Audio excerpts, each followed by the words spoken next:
如果你不小心从飞机上掉下来，正朝着一棵树坠去，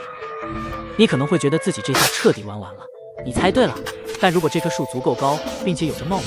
柔韧的树枝，那么每一根树枝实际上都能起到减重器的作用。不过，这需要一棵近100米、枝繁叶茂的树才行。